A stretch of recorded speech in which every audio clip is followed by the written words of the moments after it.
नमस्कार दोस्तों, स्वागत है आपका हमारे YouTube चैनल जीके ट्रैकर पे। देखिए फ्रेंड्स, आज की इस वीडियो में हम बात करेंगे जो हमारी एक सीरीज़ है जीके रिवीजन सीरीज़, जिसमें हम जीके के प्रीवियस ईयर के क्वेश्चंस को इस तरीके से यहाँ पे कवर कर रहे हैं जिससे आपका थ्योरी वाला पोर्शन और आपकी प्रैक्टिस साथ साथ में हो जाएगी। आज की इस वीडियो में हम संविधान का 18वां भाग यहाँ पे कवर करेंगे। आज की वीडियो में हम संविधान के अनुसार जो वरीयता क्रम है कि कौन किसके ऊपर है और साथ में लोकसभा से पूछे गए प्रश्नों को आज के वीडियो में हम कवर करने वाले हैं। आपसे वरीयता क्रम को लेकर के और लोकसभा को लेकर के ढेर सारे क्वेश्चन पूछे जाते हैं। तो चलिए दोस्तों, आज की क्लास को शुरू करते हैं। अगर आपने इस सीरीज के प्रीवियस वीडियोस को नहीं देखा है, आप उनको प्लेलिस्ट में जाके देख सकते हैं। तो चलिए स्टार्ट करते हैं। सबसे पहला प्रश्न है हमारा, निम्नलिखित अधिकारियों पर विचार कीजिए और इनको इनके अग्रता क्रम में आपने लगाना है। ठीक है, इनके वरीयता क्रम में लगाना है। देखिए, वरीयता क्रम के बारे में पहले थोड़ी सी जानकारी जान लेते हैं। संविधान के अनुसार एक अधिसूचना जारी करी गई थी 1979 में, जिसमें वरीयता क्रम डिसाइड किया गया था। ठीक है, ज्यादा आपको याद नहीं करने, केवल जो टॉप के हैं उनको याद करना है, उन्हीं से पूछा जाता है। पहले नंबर पे भारत के राष्ट्रपति आते हैं, दूसरे नंबर पे उपराष्ट्रपति आते हैं, नंबर 3 पर भारत के प्रधानमंत्री आते हैं, उनके नीचे राज्यों के राज्यपाल आते हैं और नंबर 5 पर, ये नंबर 5 बहुत बार आता है, जो भूतपूर्व राष्ट्रपति होते हैं वो नंबर 5 पे आते हैं वरीयता क्रम में। और उनके साथ साथ जो वाइस प्राइम मिनिस्टर होते हैं वर्तमान के, वो भी नंबर 5 में आते हैं। फिर नंबर 6 आता है, जिसमें भारत के मुख्य न्यायाधीश और लोकसभा के अध्यक्ष शामिल हैं। उसके बाद नंबर 7 आता है, जिसमें जो केंद्र सरकार के कैबिनेट मंत्री होते हैं, लोकसभा और राज्यसभा में जो विपक्ष के नेता होते हैं, नीति आयोग के जो उपाध्यक्ष होते हैं, पुराने प्रधानमंत्री और राज्यों के वर्तमान मुख्यमंत्री, वो सब आपके नंबर 7 में आते हैं। इसको याद करना है। ठीक है, फिर आता है आपका नंबर 8, जिसमें जो राजदूत होते हैं वो सारे शामिल होते हैं। नंबर 9 पर आपके सर्वोच्च न्यायालय के जो जजेस होते हैं, यूपीएससी के जो अध्यक्ष होते हैं, जो भारत के सीएजी होते हैं और मुख्य चुनाव आयुक्त होते हैं, ये सब आपके नंबर 9 पे आते हैं। ठीक है, तो ये कुछ इंपॉर्टेंट वरीयता क्रम जो आपको याद करना है।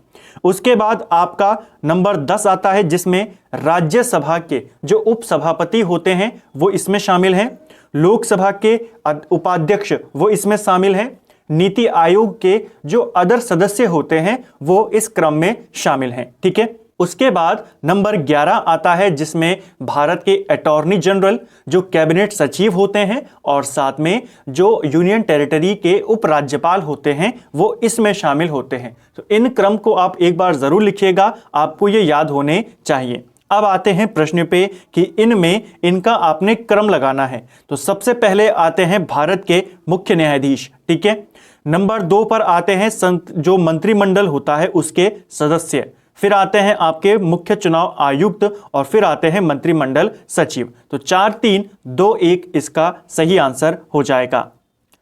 भारतीय न्यायाचार यानी कि प्रोटोकॉल के अनुसार पूर्वता क्रम में निम्न में से सबसे पहले कौन आता है? तो इनमें सबसे पहले आपने बताना है, सबसे पहले अपने राज्य में राज्यपाल आता है। ठीक है, हमने ऊपर बात करी थी, राज्यपाल चौथे नंबर पे आता है। भूतपूर्व राष्ट्रपति और जो आपके उप प्रधानमंत्री होते हैं ये वरीयता क्रम में नंबर 5 पर है और लोकसभा का अध्यक्ष आपके नंबर 6 पर है मुख्य न्यायाधीश के साथ। ठीक है, भारत के वरीयता क्रम में निम्नलिखित में से पहले कौन आता है? अब देखिए, ये लेटेस्ट का ही है, तो ऐसा नहीं है कि केवल पहले आता था अब ये क्वेश्चन नहीं आता। यहां पर सभी क्वेश्चन सिलेक्टेड होते हैं, बिल्कुल एग्जाम ओरिएंटेड होते हैं, जिनके चांसेस बहुत ज्यादा होते हैं रिपीट होने के। ठीक है, इनमें अगर हम बात करें वरीयता क्रम में, तो देखिए आपके यूपीएससी के अध्यक्ष, जो मुख्य चुनाव आयुक्त होते हैं और जो नियंत्रक एवं महालेखा परीक्षक होते हैं, ये सब आपके नंबर 9 पे आते हैं। तो ऑप्शन डी ई हमारा सही आंसर हो जाएगा। उपयुक्त में एक से अधिक इसका सही आंसर है। ये तीनों बराबरी पर माने जाते हैं। ठीक है, तो इसको आपको याद करना है, यहां से क्वेश्चन आपके बन जाते हैं। ठीक है, चलिए नेक्स्ट है, और अगर हम बात करें जो हाई कोर्ट के जजेस होते हैं, जो मुख्य जज होते हैं हाई कोर्ट्स के, सुप्रीम कोर्ट की हम बात नहीं कर रहे, जो हाई कोर्ट के मुख्य जज होते हैं वो 14वें नंबर पे आते हैं वरीयता क्रम में। ठीक है, नेक्स्ट है, भारत सरकार में सबसे ऊंचे पद का सिविलियन अधिकारी कौन होता है?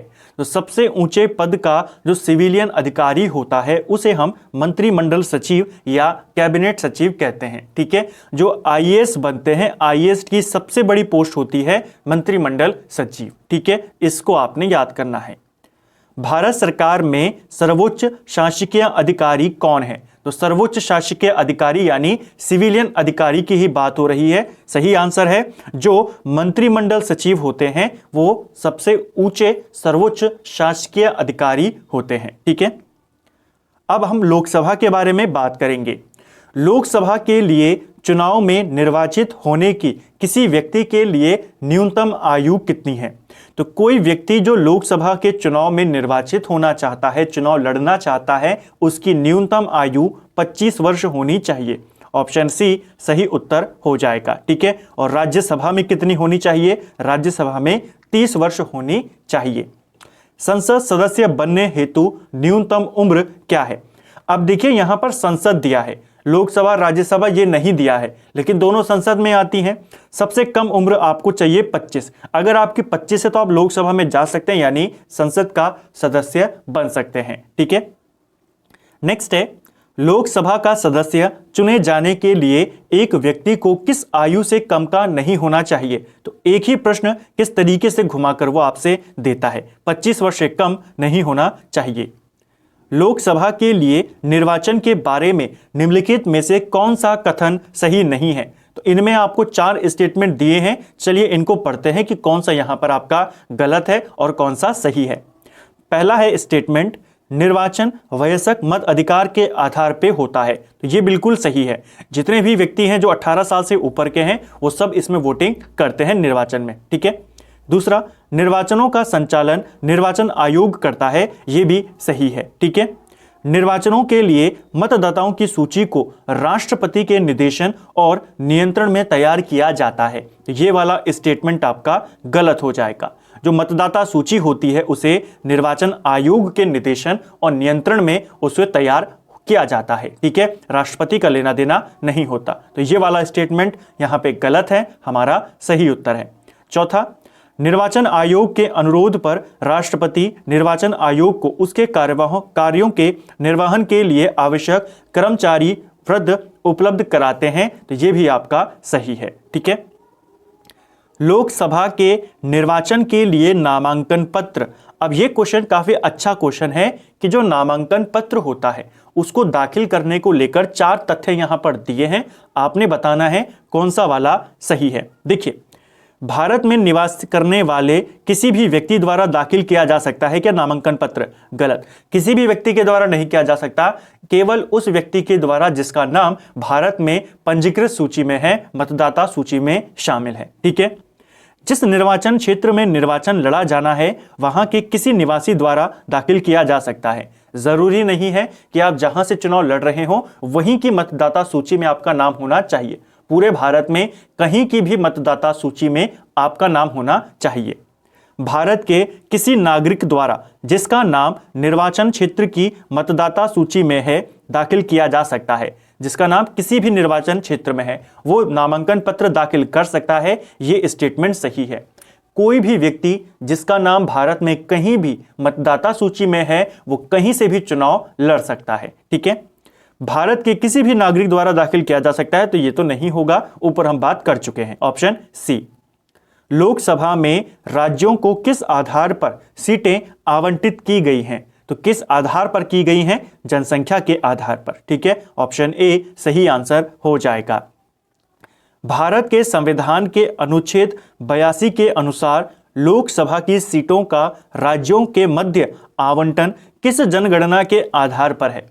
वर्तमान में जो हम देखते हैं कि किस राज्य में कितनी लोकसभा की सीटें हैं, जैसे यूपी में 80 हैं, उत्तराखंड में 5 हैं, आपके पश्चिम बंगाल में 42 हैं, महाराष्ट्र में 48 हैं, ये किस आधार पर हैं? तो ये सारे आपके 1971 की जनगणना के आधार पर हैं। तो इसे आपने याद करना है। क्वेश्चन यहां से बन जाता है किस गणना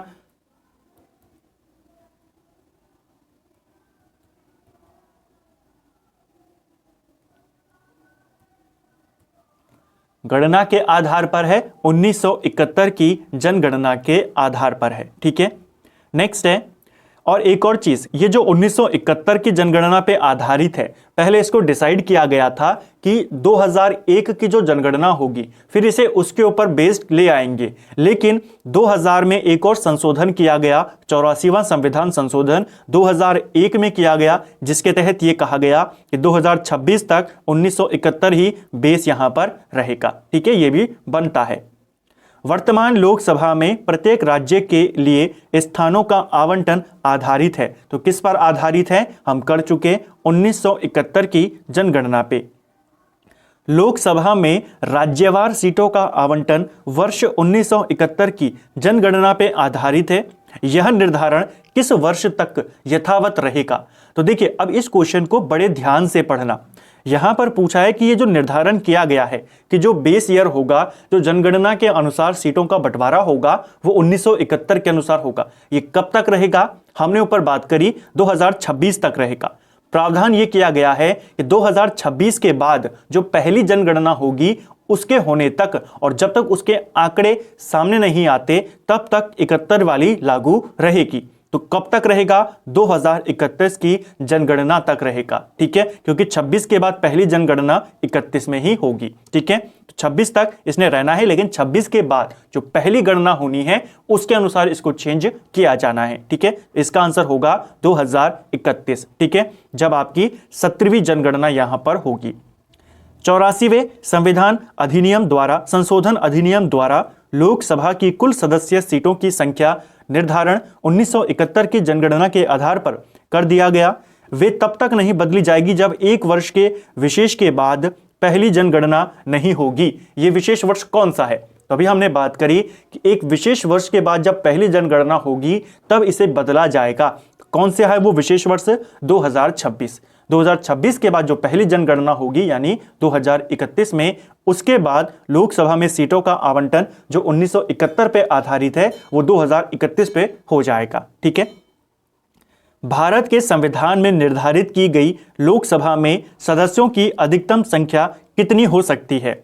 देखिए, इसके अगर हम सही आंसर की बात करें वर्तमान में, तो वर्तमान में इसमें कोई भी आंसर सही नहीं है। ऑप्शन डी इसका सही आंसर होगा। ठीक है, अगर हम बात करें पहले कि 552 मैक्सिमम हो सकती थी, लेकिन आप जानते हैं 2019 में एक संशोधन हुआ, 104वां संविधान संशोधन, जिसके तहत जो 2 आंग्ल भारतीयों को मनोनीत किया जाता था राष्ट्रपति के द्वारा, अब उस व्यवस्था को खत्म कर दिया है। तो अब मैक्सिमम आपके 550 हैं। ठीक है, तो वो 2 सदस्य जा चुके हैं, तो अब मैक्सिमम 550 हैं।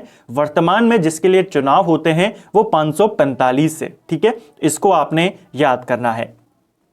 निम्न संवैधानिक संशोधन में से कौन से राज्यों से निर्वाचित होने वाले लोकसभा के सदस्यों की संख्या में वृद्धि करने से संबंधित है? तो लोकसभा में सीटें बढ़ाई गई। शुरुआत की अगर हम बात करते हैं, जब भारत का संविधान लागू हुआ उसके बाद 7वां संविधान संशोधन हुआ आपके 1956 में, जब राज्यों का पुनर्गठन किया गया, तो जो सीटें थी उसे बढ़ाकर 500 कर दिया राज्यों से और केंद्र शासित प्रदेशों से 20 कर दिया। तो पहली बार सीटें कब बढ़ाई गई? 7वें संविधान संशोधन के तहत। इसके बाद एक और संविधान संशोधन होता है आपका 31वां संविधान संशोधन। ये 1972 में होता है, कहीं पर 1973 से लागू किया गया है। इस दौरान ये जो 500 थे इसको बढ़ाकर 520 कर दिया जाता है। ठीक है, 525 कर दिया जाता है और यूनियन टेरिटरी वापस 20 कर दी जाती है, तो ये हो जाते हैं आपके 545। तो संविधान में सीटें बढ़ाने से संबंधित संशोधन कौन कौन से हैं? 7वां 1956, 31वां 1973 आपको याद करना है। ठीक है, जो हमने बात करी कि 1973 में यूनियन टेरिटरी के लिए वापस 20 कर दिया था। शुरुआत में भी तो 20 थे 1956 में जब हमने बात करी। इसके बाद एक और संशोधन होता है बीच में, 14वां संविधान संशोधन। ये 1962 में होता है और ये क्या करता है, यूनियन टेरिटरी की जो 20 सीटें थी उनको बढ़ाकर 25 कर देता है, जिसको 1973 में दोबारा से 20 कर देते हैं। ठीक है, तो इसको भी आपने याद करना है। संविधान के किस संशोधन ने लोकसभा के सदस्यों की संख्या 525 से बढ़ाकर 545 कर दी थी? तो 525 से बढ़ाकर 545 किसने करी? जो 31वां संविधान संशोधन था। ऑप्शन ए सही आंसर होगा। जैसा हमने ऊपर बात करी, 7वें वाले ने राज्यों से 500 और यूनियन टेरिटरी से 20 यानी 520 करी। उसके बाद 14वां संशोधन हुआ जिसमें राज्य से 500 थे और यूनियन टेरिटरी से 25 होकर 525 हो गए थे। लेकिन उसके बाद आपका 31वां संविधान संशोधन होता है जो राज्यों में 525 कर देता है और यूनियन टेरिटरी में वापस 20 कर देता है, संख्या 545 कर देता है। ठीक है, लोकसभा की वर्तमान सदस्य संख्या कितनी है? देखिए, लोकसभा की अगर हम वर्तमान की बात करते हैं तो वर्तमान में 543 है। 545 होते थे, लेकिन चुनाव आप जानते हैं जो 2 व्यक्ति हैं अब उनको नहीं चुना जाता, तो मैक्सिमम 545 होते थे वर्तमान में। अधिकतम 552 होते थे पहले, लेकिन अब अधिकतम 550 हैं। चुनाव के लिए अब आपके 543 हैं। ठीक है, इसको याद करना है। लोकसभा में केंद्र शासित क्षेत्रों का सर्वाधिक प्रतिनिधित्व कितना हो सकता है? देखिए, लोकसभा में अगर हम बात करें यूनियन टेरिटरीज की, इनका मैक्सिमम प्रतिनिधित्व 20 हो सकता है। वर्तमान में कितना है? वर्तमान में 19 है। अगर आपसे पूछा जाए वर्तमान में लोकसभा में यूनियन टेरिटरी की सीटों की संख्या कितनी है, इनकी संख्या 19 है। मैक्सिमम 20 हो सकती थी, लेकिन अब इनकी 19 है। सबसे ज्यादा आपकी दिल्ली से आती हैं, लोकसभा की 7 सीटें आती हैं दिल्ली से। इसके बाद जम्मू कश्मीर से आती हैं 5 सीटें। इसके बाद दादर नागर हवेली दमन दीव, यहां से 2 सीटें आती हैं। और बाकी के जो आपके बचे अंडमान निकोबार, चंडीगढ़, लक्षद्वीप, पुडुचेरी और लद्दाख, यहां से 1-1 सीटें आती हैं। वर्तमान में टोटल हो गया 19। ठीक है, राज्यसभा की बात करें तो राज्यसभा में यूटी से अब 8 सीटें आती हैं, दिल्ली से 3 आती हैं, जेएंडके से आपकी 4 आती हैं और पुडुचेरी से 1 आती है। बाकी जगहों पर जो यूनियन टेरिटरीज हैं राज्यसभा में उनका प्रतिनिधित्व नहीं है। नेक्स्ट है, लोकसभा में केंद्र शासित प्रदेशों के लिए कितनी सीटें आरक्षित हैं? तो अभी हमने बात करी 20 सीटें हैं, लेकिन वर्तमान में कितनी है? वर्तमान में उनके लिए अभी 19 सीटें हैं। ठीक है, नेक्स्ट है, भारतीय संविधान के किस अनुच्छेद के अंतर्गत लोकसभा में अनुसूचित जातियों के आरक्षण का प्रावधान किया गया था? तो कौन से आर्टिकल के तहत अनुसूचित जातियों के लिए आरक्षण का प्रावधान है? आर्टिकल 330 के तहत। ऑप्शन ए सही आंसर हो जाएगा। निम्नांकित राज्यों में अनुसूचित जनजातियों के लिए लोकसभा में स्थान आरक्षित नहीं है। किन राज्यों में नहीं है? अगर हम जोड़े की बात करें तो केरल और तमिलनाडु में जो एसटी कैटेगरी है उनके लिए आरक्षण नहीं है। ठीक है, लोकसभा में अनुसूचित जाति के लिए आरक्षित स्थानों की संख्या कितनी है?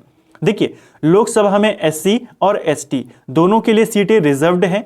यहां पर हमें एससी के बारे में पूछा है, तो लोकसभा में एससी के लिए 84 सीटें रिजर्व्ड हैं और एसटी की बात की जाए, एसटी के लिए 47 सीटें रिजर्व्ड हैं। ठीक है, टोटल पूछा जाता है, टोटल आरक्षित सीटें कितनी हैं, इनको आप जोड़ देंगे, 131 सीटें टोटल रिजर्व्ड हैं। ठीक है, लोकसभा में अनुसूचित जनजातियों के लिए निम्न में से किस राज्य में सर्वाधिक आरक्षित सीटें हैं? तो सबसे ज्यादा आरक्षित सीटें आपके मध्य प्रदेश में हैं, जहां पर एसटी के लिए 6 सीटें रिजर्व्ड हैं अनुसूचित जनजातियों के लिए। ठीक है, गुजरात में आपकी 4 सीटें हैं, इसे भी आपने याद करना है।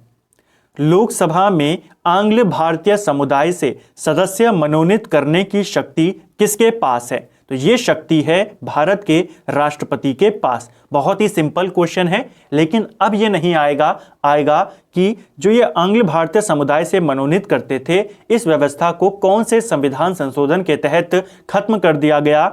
104 संविधान संशोधन किया गया 2019 में, जिसके तहत जो ये सदस्यों को मनोनीत किया जाता था, अब इस व्यवस्था को संसद ने आगे बढ़ाने से मना कर दिया। ठीक है, तो अब ये आगे नहीं बढ़ी है, यानी अब 2 सदस्य मनोनीत नहीं होंगे, इसे याद करना है। ठीक है, लोकसभा को कार्यकाल पूरा होने के पहले भंग किया जा सकता है। कौन कर सकता है? कैसे हो सकती है लोकसभा भंग?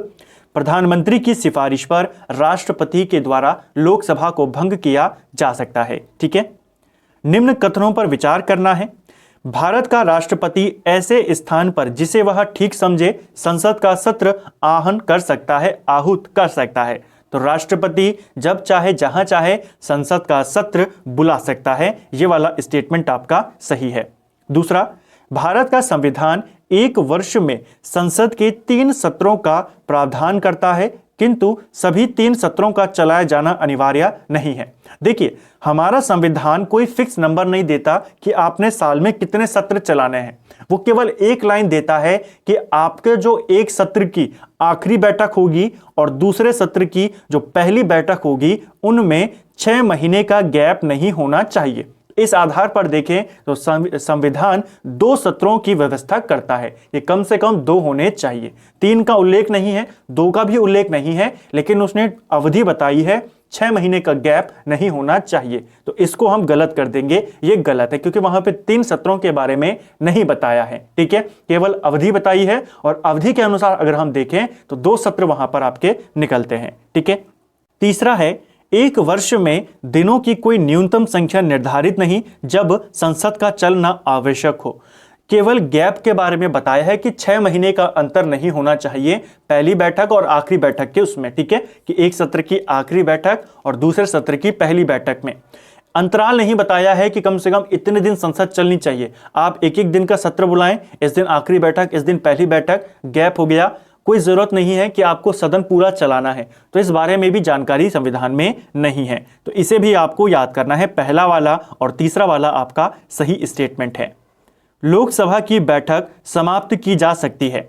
देखिए, लोकसभा की जो बैठक होती है इसे स्थगन के द्वारा, सत्रावसान के द्वारा, विघटन के द्वारा, उपयुक्त में सभी के द्वारा समाप्त किया जा सकता है। ठीक है, इन तीनों में आपसे क्वेश्चन बनते हैं कि विघटन कौन करता है, स्थगन कौन करता है, सत्रावसान कौन करता है। देखिए, लोकसभा की बैठक का जो स्थगन होता है ये लोकसभा का अध्यक्ष करता है, कुछ समय के लिए बैठक को स्थगित कर देना। ठीक है।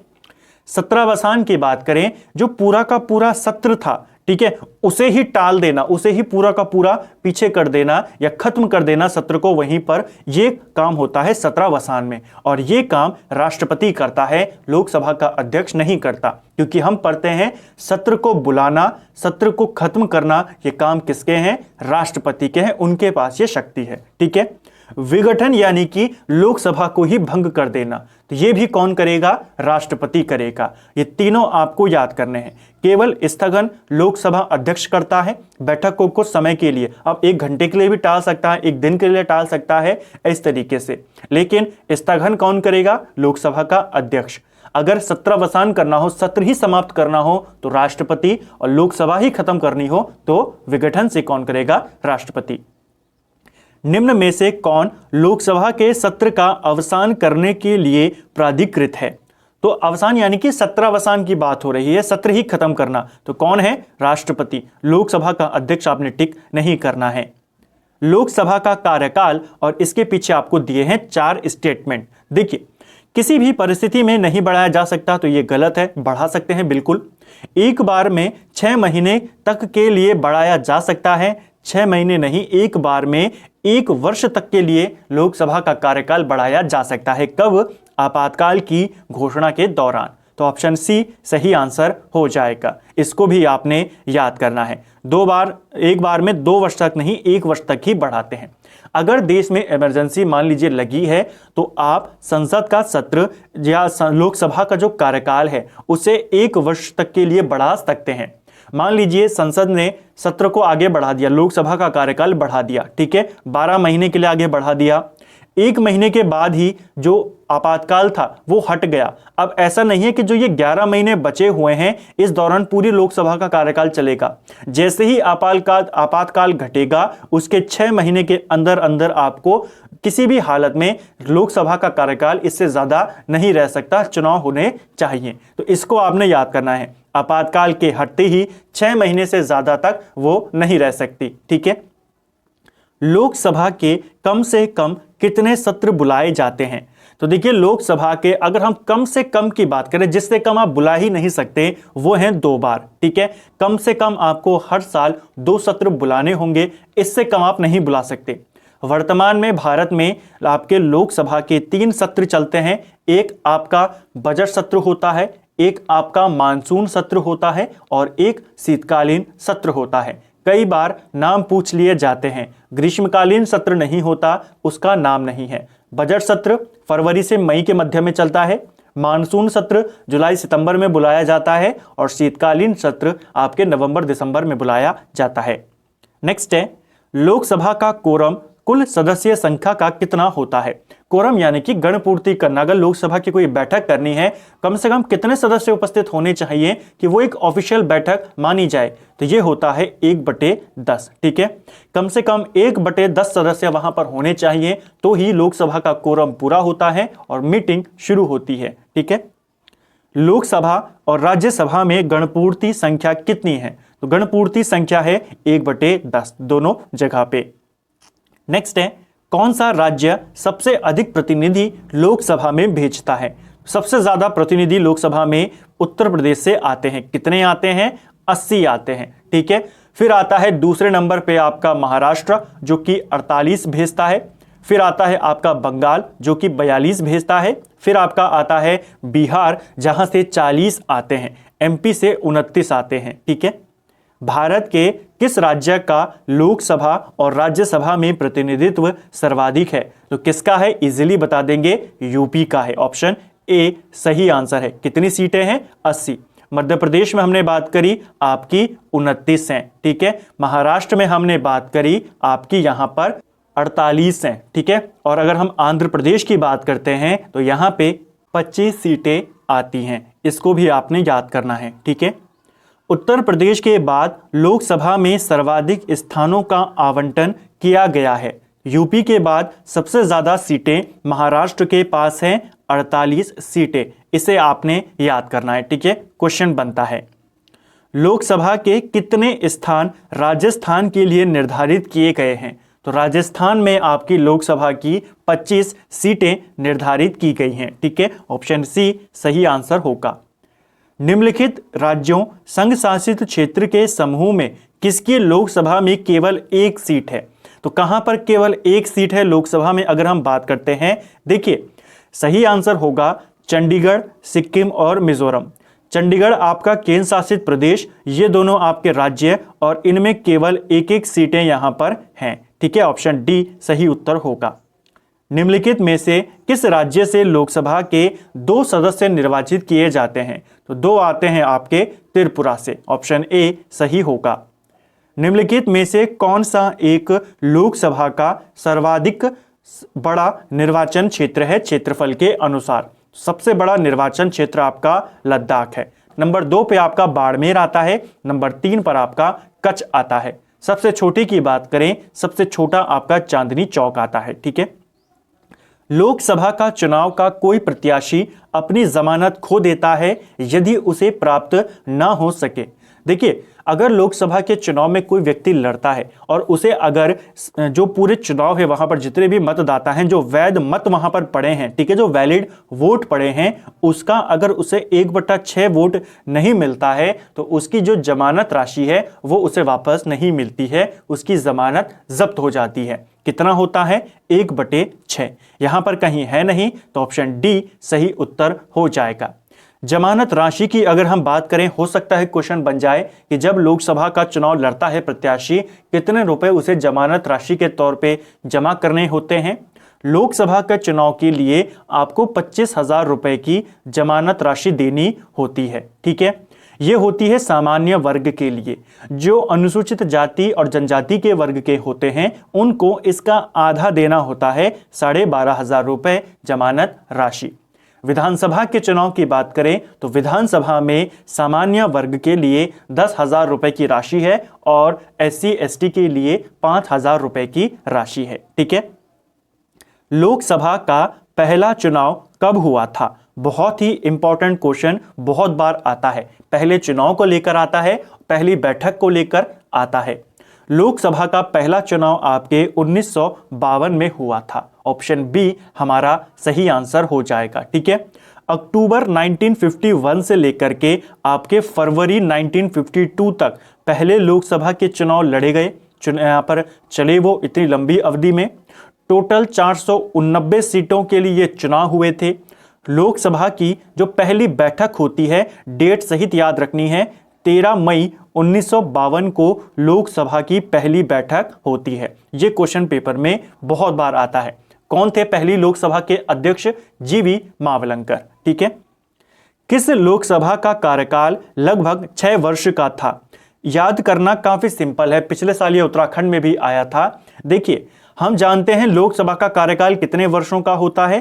5 वर्षों का होता है। लेकिन जो 5वीं वाली ही थी, ठीक है, उसी के नाम पर है 5वीं, उसी ने 6 साल का कार्यकाल पूरा किया था लगभग। ठीक है, तो उसी ने, जो इसी के नाम पर है कि 5 साल का कार्यकाल होता है, जो खुद 5वीं वाली लोकसभा थी, उसी ने इसको फॉलो नहीं किया। ठीक है, 5वीं लोकसभा आपके 1971 में बनी, लगभग 1977 तक उसका कार्यकाल रहा। 9वीं लोकसभा कब भंग की गई थी? देखिए, 9वीं लोकसभा की अगर हम बात करते हैं, ये आपके 1989 में बनकर आई थी। ठीक है, और 1991 में इसे भंग कर दिया गया था। भारत में 12वीं लोकसभा के लिए निर्वाचन कब हुआ था? 12वीं लोकसभा की बात करते हैं, इसके निर्वाचन आपके 1998 में हुए थे। ठीक है, और 1999 में इसे भी भंग कर दिया जाता है। ठीक है, 90 के दशक में बहुत सारी लोकसभाएं बनी और बहुत जल्दी उनका विघटन किया गया था। वर्तमान में कौन सी लोकसभा चल रही है? वर्तमान में 17वीं चल रही है। ठीक है, जिसके अध्यक्ष कौन है? ओम बिड़ला। चलिए, लोकसभा का नेता कौन होता है? देखिए, लोकसभा का नेता प्रधानमंत्री होता है। ठीक है, जिस व्यक्ति के पास, जिस दल के पास लोकसभा का समर्थन होगा, वही प्रधानमंत्री बनता है और वही सदन का नेता होता है। ठीक है, इसको याद करना है, लोकसभा अध्यक्ष पे टिक नहीं करना। भारत में लोकसभा का स्पीकर कैसे चुना जाता है? मनोनीत होता है, निर्वाचित होता है, नियुक्त होता है या चयनित होता है? इंपॉर्टेंट है। भारत में जो लोकसभा का अध्यक्ष होता है वो चयनित होता है। जो सदस्य होते हैं, सांसद होते हैं, लोकसभा पहुंचते हैं, फिर अपने में से ही वो किसी एक व्यक्ति को लोकसभा का अध्यक्ष और एक को उपाध्यक्ष चुन लेते हैं। ठीक है, तो इसका क्या होता है? चयनित होता है। लोकसभा के स्पीकर का निर्वाचन कैसे होता है? तो लोकसभा का जो स्पीकर होता है उसका निर्वाचन लोकसभा के सभी सदस्यों के द्वारा होता है। ठीक है, केवल ऐसा नहीं है कि संसद के सभी लोग करेंगे, जनता करेगी, ये भी नहीं है। लोकसभा में बहुमत प्राप्त दल करेंगे, नहीं, सभी दल उसमें वोटिंग करते हैं। ठीक है, लोकसभा के अध्यक्ष के लिए। निम्न में कौन अपने पद की शपथ नहीं लेता है? तो कौन नहीं लेता अपने पद की शपथ? स्पीकर नहीं लेता। स्पीकर यानी लोकसभा का अध्यक्ष। जब संसद चुनते जाते हैं, वहां पर सांसद बनकर आते हैं, उन सबको केवल सांसद की एक नॉर्मल शपथ दिलाई जाती है। लोकसभा स्पीकर की कोई अलग से शपथ नहीं होती है। ठीक है, निम्न में से कौन अपने पद की शपथ नहीं लेता है? फिर से वही क्वेश्चन, स्पीकर नहीं लेता है। ठीक है, लोकसभा का अध्यक्ष अपना त्यागपत्र किसे सौंपता है? यह क्वेश्चन काफी अच्छा क्वेश्चन है। अगर इसे इस तरीके से बना दिया जाए, राज्यसभा का सभापति अपना त्यागपत्र किसे सौंपता है, तब आंसर क्या होगा? अगर पूछा जाता राज्यसभा के बारे में तो आंसर होता राष्ट्रपति, क्योंकि हम जानते हैं राज्यसभा का सभापति केवल सभापति नहीं है, वो भारत का उपराष्ट्रपति भी है और उपराष्ट्रपति इस्तीफा राष्ट्रपति को देता है। बात लोकसभा अध्यक्ष की है। लोकसभा का अध्यक्ष अपना त्यागपत्र उपाध्यक्ष को देता है लोकसभा के। ठीक है, इसको याद करना है। लेकिन राज्यसभा का सभापति वहां के उपसभापति को नहीं देता, वो राष्ट्रपति को देता है। ठीक है, लोकसभा अध्यक्ष अपना त्यागपत्र किसे संबोधित करता है? तो लोकसभा का अध्यक्ष अपना त्यागपत्र लोकसभा के उपाध्यक्ष को देता है और लोकसभा का उपाध्यक्ष अपना त्यागपत्र लोकसभा के अध्यक्ष को देता है। लोकसभा के अध्यक्ष को कैसे हटाया जा सकता है? तो लोकसभा के अध्यक्ष को लोकसभा के सभी सदस्यों के द्वारा जो बहुमत से पारित संकल्प होता है उसके द्वारा हटाया जा सकता है। यानी एक तरीके से यहां पर इसके लिए भी क्या लगाया जाता है? लोकसभा के सदस्यों के द्वारा एक महाभियोग लगाया जाता है, एक छोटे तरीके का, जिसमें राज्यसभा की सहमति होती है और फिर इसे पारित किया जाता है। ऐसे प्रस्ताव को लाने से पहले 14 दिन पहले जहां पर अध्यक्ष को सूचना देनी होती है। ठीक है, नेक्स्ट है लोकसभा अध्यक्ष को उसके कार्यकाल की समाप्ति के पूर्व पद से हटाया जा सकता है। तो किस तरीके से हटाया जा सकता है? यदि लोकसभा इस आशय का प्रस्ताव पारित कर दे, केवल लोकसभा, ठीक है, दोनों सदनों का रोल नहीं है। अगर लोकसभा इस प्रस्ताव को पारित कर दे, बहुमत से पारित कर दे, तो वो पद से हट जाते हैं। लोकसभा के अध्यक्ष को हटाया जा सकता है। तो किस तरीके से हटाया जा सकता है लोकसभा के अध्यक्ष को? लोकसभा के कुल सदस्यों के बहुमत द्वारा पारित प्रस्ताव के द्वारा। प्रोटेम स्पीकर का कर्तव्य क्या होता है? देखिए, प्रोटेम स्पीकर जो होता है, जब भी कोई नई लोकसभा चुनकर आती है तो उस समय किसी ने भी शपथ नहीं ली होती है, तो जो उनमें सबसे वरिष्ठतम सदस्य होते हैं संसद के, उनको प्रोटेम स्पीकर बना दिया जाता है तब तक के लिए जब तक कोई परमानेंट स्पीकर नहीं बन जाता। प्रोटेम स्पीकर की नियुक्ति राष्ट्रपति करते हैं, ऐसे व्यक्ति को बनाते हैं जो वरिष्ठ में है, ठीक है, और इनका मेन काम होता है सदस्यों को शपथ दिलाना, ठीक है। प्रोटेम स्पीकर सामान्यतः किसे नियुक्त किया जाता है? तो ये नियुक्त किया जाता है जो आपके नवनिर्वाचित लोकसभा होती है, उसी में जो वरिष्ठतम सदस्य होते हैं उनमें से किसी एक को बनाया जाता है। लोकसभा अध्यक्ष अपने कास्टिंग वोट का प्रयोग केवल करते हैं, कब करते हैं? देखिए, लोकसभा का जो अध्यक्ष होता है वो वोटिंग में तब भाग ले सकता है जब वोट बराबर होने के नाते टाई हो जाते हैं, तब निर्णायक मत देने का अधिकार लोकसभा अध्यक्ष को है। इसके अलावा लोकसभा का अध्यक्ष वोटिंग नहीं करता है, ठीक है। नेक्स्ट है हमारा, संविधान के निम्न अनुच्छेदों में से कौन एक उपबंधित करता है कि मत बराबर होने की दशा में लोकसभा के अध्यक्ष का मत निर्णायक होगा और वह उसका प्रयोग करेगा? ये कहता है आर्टिकल 100 कि अगर वोटिंग में टाई हो जाता है, मत बराबर हो जाते हैं, तो लोकसभा का अध्यक्ष निर्णायक मत दे सकता है। लोकसभा के पहले अध्यक्ष कौन थे? बहुत बार ये क्वेश्चन बनता है, देख सकते हैं आप, और इससे ज्यादा बार ही ये पेपर में आया है। लोकसभा के पहले अध्यक्ष थे जीवी मावलंकर। ऑप्शन ए सही आंसर होगा। लोकसभा की पहली बैठक हमने पढ़ी ऊपर 13 मई 1952 को होती है, ठीक है। इस लोकसभा का कार्यकाल 1957 तक होना था, लेकिन 1956 में जीवी मावलंकर का निधन हो जाता है। क्वेश्चन बन सकता है कि पहली लोकसभा में जो शेष अवधि थी इनके निधन के बाद तब कौन अध्यक्ष बना? तो तब बने थे अनंत शयनम अयंगर। ये लोकसभा के पहले उपाध्यक्ष थे। जब अध्यक्ष का निधन हो गया तो उपाध्यक्ष फिर बाकी के समय के लिए अध्यक्ष बनाए गए थे। क्वेश्चन बनता है अध्यक्ष का नाम बताओ, उपाध्यक्ष का नाम बताओ, दोनों याद करने हैं। पहली लोकसभा के अध्यक्ष जीवी मावलंकर और पहले उपाध्यक्ष अनंत शयनम अयंगर, ठीक है। भारत की प्रथम लोकसभा के पहले अध्यक्ष कौन थे? तो प्रथम लोकसभा के पहले अध्यक्ष जीवी मावलंकर थे और पहली लोकसभा के दूसरे अध्यक्ष अगर पूछेगा तो अनंत शयनम अयंगर थे, ठीक है, अयंगर थे।